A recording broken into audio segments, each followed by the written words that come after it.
ทุกคนเนาะมานี่ก็มาหาทางสาวโสดทุกคนเนาะ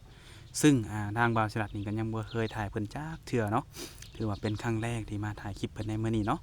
โดยสบายดีโดยสบายดี สบายดีทุกคนเนาะมาเจอกันครั้งแรกเนาะเฮามื้อนี้โดย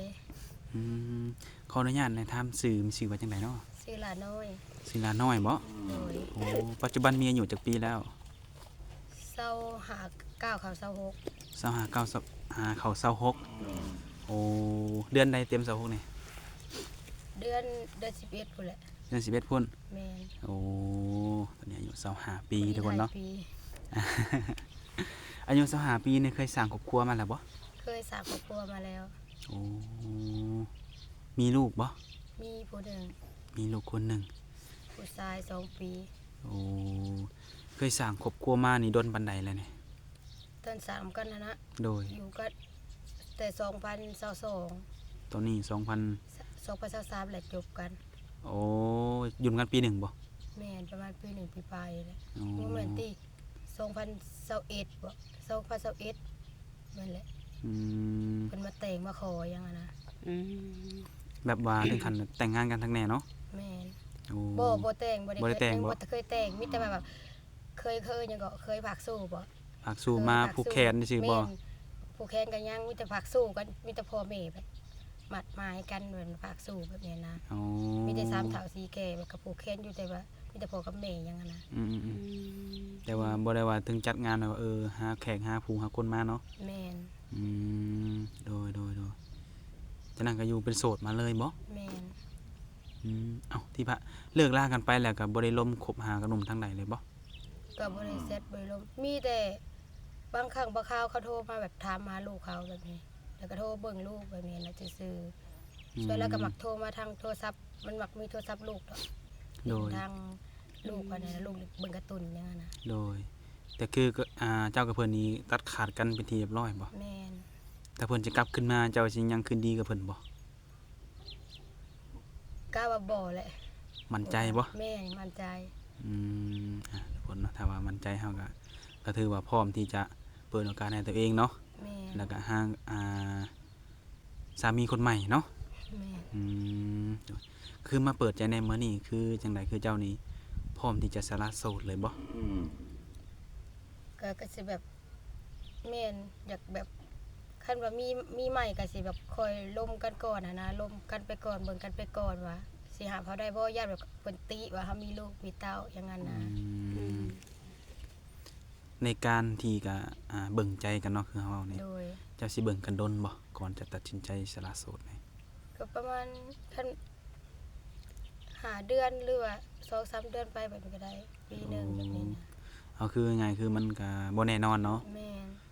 ปัญหาอยู่ที่ว่าเฮาจะร่วมกันเข้าใจไวหรือช้าเนาะแม่นโดยสามีเก่านี่อายุหลายบ่เขา24ปี24ปีแม่นถือรุ่นราวเขาเดียวกับเจ้าบ่หรือว่าเจ้ารุ่นเอื้อยเพิ่นข้อยรุ่นเอื้อยเลยโอ้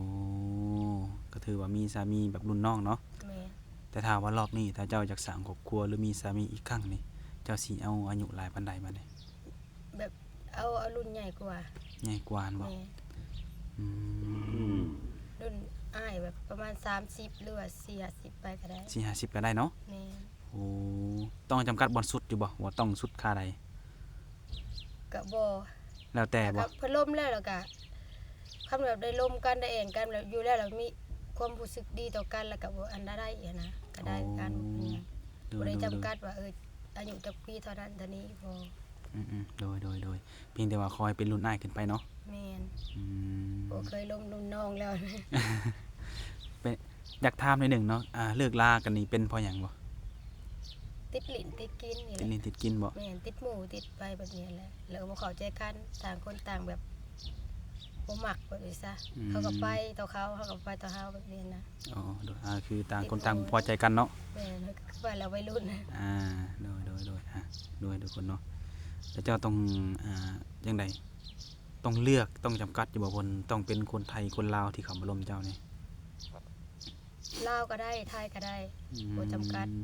ประเทศใดก็ได้ประเทศใดก็ได้เนาะแม่นบ่จำกัดโดยก็คือสิเป็นพ่อห้างพ่อไม้ก็ได้เนาะได้โดย แล้วปัจจุบันนี้เจ้าได้เฮ็ดเวียกเฮ็ดงานหยังอยู่บ่ ขายเลข ขายเลขบ่ แม่นหับว่าเลขน้ำขายเลขน้ โอ้ขายมาดนบันไดแหละ ำแต่2016ก็ถือว่าหลายปีพอสมควรเนาะ แม่น เป็นไงรายได้มันโอเคบ่ แม่นโอเค แล้วก็แบบเบิ่งคือว่าดวงเจ้าของเขากับเลขแบบนี้นะ โอ้แบบเฮาเฮ็ดปุ๊บนี่เฮาแบบเห็นรายได้ของเฮามันบ่ แม่น โอ้ก็เลยเฮ็ดมาเลยเนาะ แม่น คือว่าแหละถ้าว่าเฮาเฮ็ดแล้วบ่มีรายได้คือเบิดมาบ่ดนหลายปีปานนี้ดอกเนาะ แม่นขายเพิ่นแบบดวงเขาขายคือว่าพอได้อีหยังอะนะ อืม เราไงก็ต้องส่งตัวเองเรียนจบไปแหละ โอ้เจ้าเรียนจบหยังเจ้านะ จบแต่ม .7 ซื่อๆหาเงินแต่น้อยผู้แบบไปขายเลขแต่น้อยผู้ โอ้ แต่เรียนม .1 ม .2 ก็แต่ขึ้นม .1 มาแล้วก็เรียนขายเลขเลยแบบอย่างนี้เลยนะ หาเงินส่งตัวเองเรียน แม่น โอ้แล้วปัจจุบันนี่หาเงินส่งหยังมานี่ส่งลูกเรียนบ่ ส่งลูกบัดนี้ เอา ลูกจะปีก็จะว่ากินนี่นะ 2 ปี 2 ปีโอ้น่าจะยัง 2 ปีปลายนี่แหละ มีแต่ว่าหาเงินไว้ส่งลูกเรียนต่อไปนี่เนาะ แม่น อืมตอนจะสร้างครอบครัวน่ะออกเฮือนเองบ่หรือว่าอยู่นำพ่อนำแม่ มีแต่พ่อและแม่ อยู่นำพ่อนำแม่ ถ้าเกิดว่าได้สร้างครอบครัวอีกรอบนี้ได้ซะสิออกเฮือนบ่เลยอยู่นำพ่อนำแม่คือเก่า คันเป็นไปได้ก็ออกเรือนก็ได้ อืม ไปแบบคันว่ามีครอบครัวไปอยู่กับครอบครัวก็ได้แบบนี้ โอ้ไปอยู่นำสามีก็ได้บ่ แม่นได้ บางทีดวงเจ้าเพิ่นได้สามีทางไกลเนาะ แม่น แบบเพิ่นบ่สะดวกมาเฮาแต่เฮาไปอยู่นำเพิ่นได้ ได้ โอ้โดยดีฉันเนาะในการที่เจ้าเลือกอยากมีสามีเจ้าต้องเลือกอยู่บ่ว่าเพิ่นต้องเฮ็ดเวียกเฮ็ดงานหยังหันนะ บ่มีแต่แบบบ่ว่าบ่อันบ่ติดอกว่าอาชีพเพิ่นสิเป็นได้ยังไงมีแต่แบบให้เพิ่นสามารถแบบเบิ่งเฮาได้กับดูแลลูกเขาได้แบบนี้ก็พอแบบนี้นะ เพ เพ ราะ ราะ ว่า ว่า เฮาก็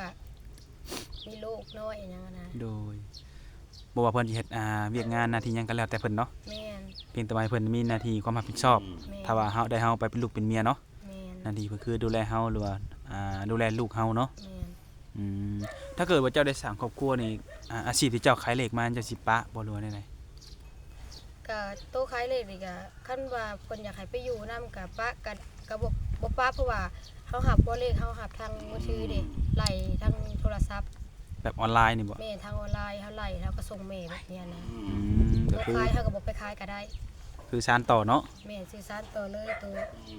โดย ตัวหับบ่เลขนี่ หนึ่งมามันก็เป็นอาชีพหนึ่งที่ส่งเฮาเรียนจนจบเนาะ แม่แล้วก็พอได้พออยู่พอกินแต่จนฮอดมื้อนี้เรียกลูกตัวเองได้แบบนี้ โดยทุกคนก็ถือว่าเป็นความคิดที่ดีเนาะถึงเฮาจะมีสามีหรือว่าไปอยู่นำสามีก็แล้วแต่ทุกคนเนาะอาชีพเฮาก็ต้องรักษาไว้อยู่นี่เนาะ แม่น เพราะว่าเฮาก็ฮู้ว่ารายได้มันเป็นแนวใดเนาะ แม่น อืมโดยและอยู่ภายในเฮือนเจ้านี่มีไอ้น้องบ่ มี มีกันจักคนห้าคนบ่ แต่ว่าเพิ่นมีครอบครัวเบิดแล้วออก อืม ออกเบิดแล้วยังแต่เฮาอยู่กับหลานกับพ่อแม่ อืมโดยเอาไงคือครอบครัวหรืออ้ายน้องเจ้านี่สร้างครอบครัวเบิดเนาะ แม่น อืมโดยแต่ว่าปัจจุบันนี่คือเจ้ายังอยู่นำพ่อนำแม่อยู่ แม่น อืมคือมาจังซี่ผู้ใดเอาลูกให้ซะ อยู่นำแม่เฒ่า นี่นะแม่เฒ่าเพิ่น แม่น โอ้ เมื่อกี้นี่ก็อยากมานำแล้วเมื่อกี้นี่ก็มองทาง อืมแต่ว่าเพิ่นก็ยังกินนมเสริมนมหยังอยู่บ่ แม่นเพิ่นกินนมงัว กินนมงัวหูแดงเฮานี่บ่ แม่นงัวกาแดงเนี่ย โอ้โดยเดือนหนึงเพิ่นกินเบิดหลายปานใด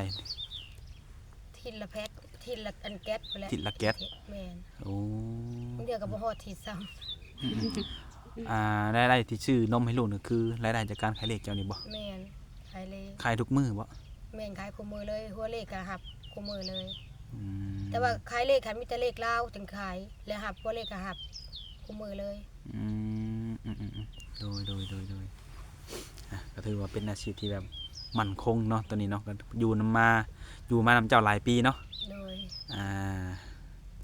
นอกจากอาชีพที่ขายเลขเจ้าอยากอาชีพที่มักนี่มีบ่อย่างอื่นนะ มักอยากกันเฮียนสมสวยเฮียนเฮ็ดเล็บ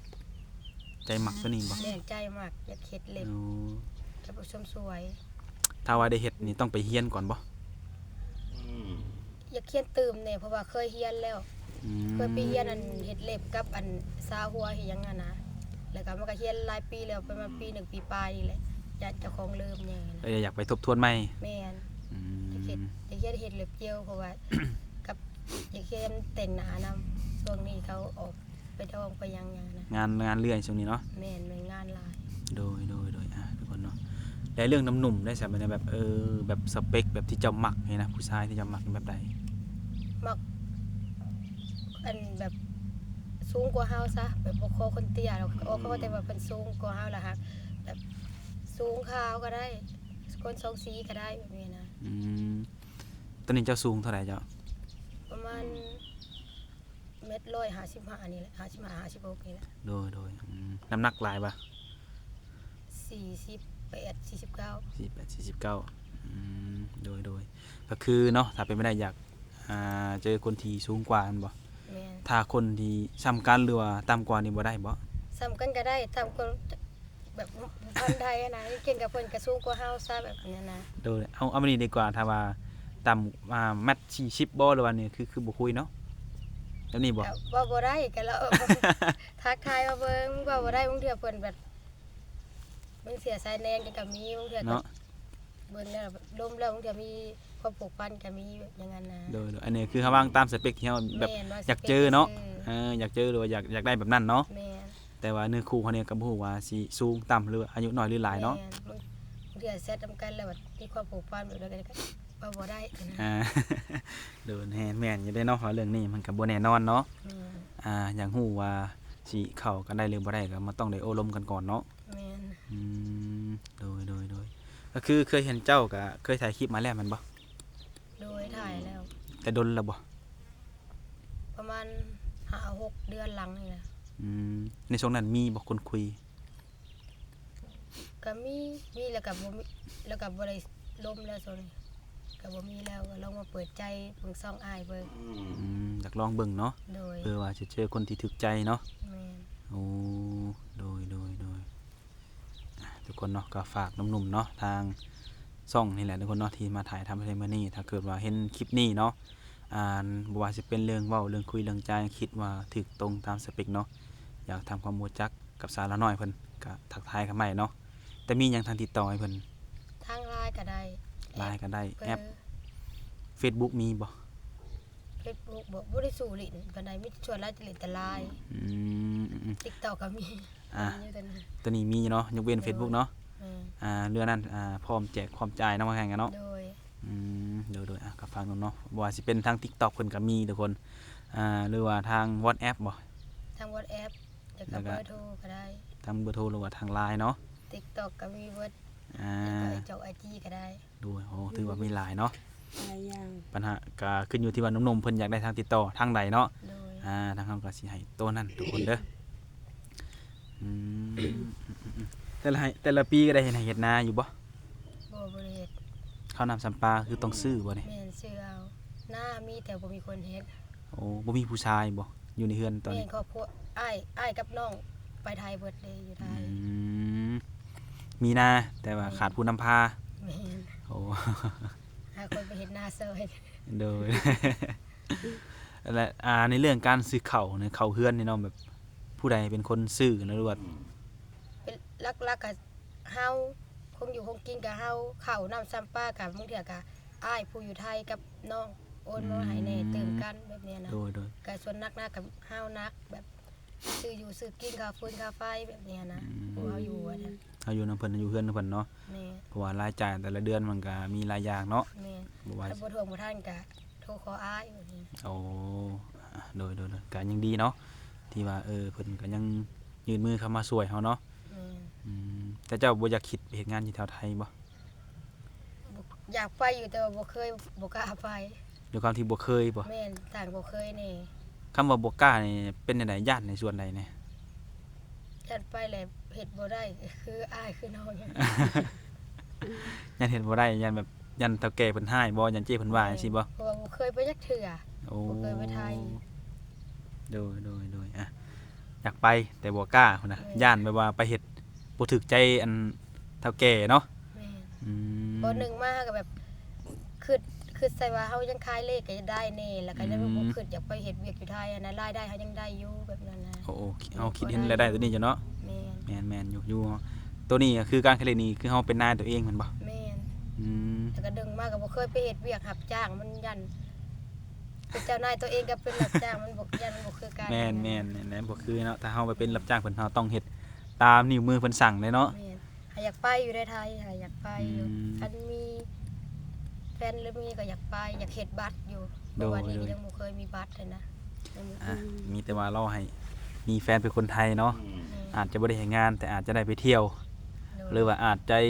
จะไปอันจังได๋ก็ได้ไปเบิ่งเนาะว่าบางทีคุยกันแล้วเนาะเพิ่นอกถึกใจกันเนาะอนาคตบ่ได้เป็นสามีภรรยากันอันนี้เพิ่นได้ไปอยู่พุ่นเนาะนั่นแหละมาทุกคนเลยมแต่คือเปิดใจในรอบนั้นน่ะคือได้มีคนล้มอยู่แต่ก็ยังบ่มีคนที่ถึกใจแม่นบ่ แม่นรวมแล้วเขาก็มิดไปเลยแล้วก็เงียบไปก็มี โอ้คือกระเจ้ามิตรบ่ แม่นเขามิดเบิดก็มีแต่ว่าทำงานเฮ็ดเวียกเฮ็ดงานก่อนบ่มีเวลาแล้วก็ต่างคนต่างมิดใส่กันเงียบใส่กันเลย อืมโดยคือบางคนก็อยากมีครูแต่ว่าเพิ่นเรื่องเวลาเนาะ แม่น บางคนก็มีเวียกมีงานที่แตกต่างกันเนาะ แม่น อืมคือเจ้าขายเลขจังซี่นะเวลาลมผู้บ่าวก็สิมีเวลาอยู่บ่ในช่วงใดแบบบางที่สุดนี่ ช่วงเช้าก็ได้ แล้วก็ช่วงเช้าช่วงมีแต่ช่วงยามแลงเฮาสิบ่อยากวาง ยามแรงๆมันบ่ แม่นเพราะว่ายามแลงมันสิได้หาตัวเลขแล้วก็เบิ่งว่าเลขอีกเด้เขาส่งมา4โมงกับฮอด8โมง 4 โมง 8 โมงกลางคืนเนาะหรือว่า2 ทุ่มบ่เพิ่นห้องของไทย 2ทุ่ม ประมาณนี้แหละทุกคนเนาะก็คือเวลานี้อาจจะบ่ว่างเนาะ แม่นบ่อยากวางปานใด โด อยาก ย เบิ่งหัวขวาเลขกันแหละเบิ่ง นั่นแหละ นำเบิ่งว่ามีคนถือบ่แล้วก็หับส่งเขานำ อืม เลขตัวใดมันลายเฮาก็โป้ออกแบบนี้นะ ขายออนไลน์กันได้จะเกิดแบบเพิ่นอยู่ทางไทยเพิ่นอยากอุดหนุนซื้อเลขซอยนี่ก็ได้บ่ ได้ โอนเนาะ โดย เพิ่นก็โอนเงินมาแม่นบ่ถ้าเพิ่นถือเฮาก็โอนไปให้เพิ่นจังซี่บ่ แม่นได้ เพื่อว่าเพิ่นอยากอุดหนุนเพิ่นอยากลองวัดดวงเนาะ โดยทุกคนเนาะก็มีแต่ว่าแหละทุกคนนำมาเฮามาเปิดใจเพิ่นมื้อนี้เป็นมื้อแรกเนาะทางบ่าวศิรัตน์นี่เพราะว่าครั้งแรกเนาะครั้งทำบิดที่มาถ่ายเพิ่นแต่ว่าเพิ่นก็เคยเปิดใจมานี่ก็เพิ่นว่าก็หลายเดือนเติบเนาะ โดย ก็มีแต่ว่าให้หนุ่มๆนั่นแหละลองมาทำความรู้จักลองเบิ่งคือหลักๆคือเพิ่นมีลูกผู้หนึ่งเนาะลูกชายอายุ2 ปีบ่จ้ะวะ 2 ปี 2 ปีเด้อคนเนาะถ้าเกิดว่าผู้ใดรับได้ในส่วนที่ว่าเพิ่นมีลูกเนาะหรือว่าส่วนที่แบบเพิ่นเคยมีสามีมาก่อนก็เข้ามาร่วมได้เด้อคนเนาะส่วนที่ผู้ที่เข้ามาจะเป็นพ่อห้างพ่อหม่ายหยังแล้วแต่เพิ่นสามารถคุยนำได้เบิดเนาะอยู่ที่ว่าความเข้าใจเวลาคุยกันจะเป็นแนวใดเนาะก็โอเคทุกคนเนาะมีแต่ว่าเฮาก็สิได้ขอสัมภาษณ์เพิ่นเพียงเท่านี้ก่อนถ้าเกิดว่ามีเรื่องราวหยังต่างๆใหม่ๆเนาะทางเฮาก็สิได้มาอัปเดตหรือมาถามถามเพิ่นใหม่เนาะ โดย สำหรับวันนี้ทางเฮาก็จะได้ขอตัวจะคลิปกลับก่อนบัดนี้เนาะโดยเอาสบายดี โดย สบายดี